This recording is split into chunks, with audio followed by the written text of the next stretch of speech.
మిమ్మల్ని పైకి తేవడమే కాదు, అవసరమైనప్పుడు మీకు మానసికంగా ఉండే ఇబ్బందులు కూడా తొలగించడానికి కొంచెం కౌన్సిలింగ్ కూడా, అంటే వాస్తవాలు చెప్పగలిగితే చాలా సమస్యలు పరిష్కారం అవుతాయి.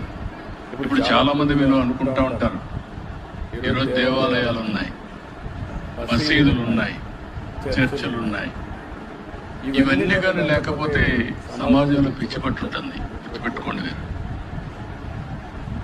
ఒక దేవాలయానికి పోయి మీ బాధంతా దేవుని మీద పెడుతున్నారు, పని అయినా కాకపోయినా అక్కడికి నమ్మకంతో ముందుకు పోతున్నారు. ఇంకొకరు మసీదుకు పోయి అక్కడ ప్రార్థన చేసుకొని అల్లా మీద పెట్టేస్తున్నారు, ఇంకొకరు యేసు ప్రభు పైన పెడుతున్నారు.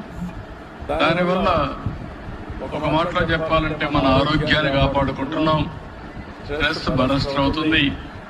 రెండోది మనం గుర్తుపెట్టుకోవాల్సింది,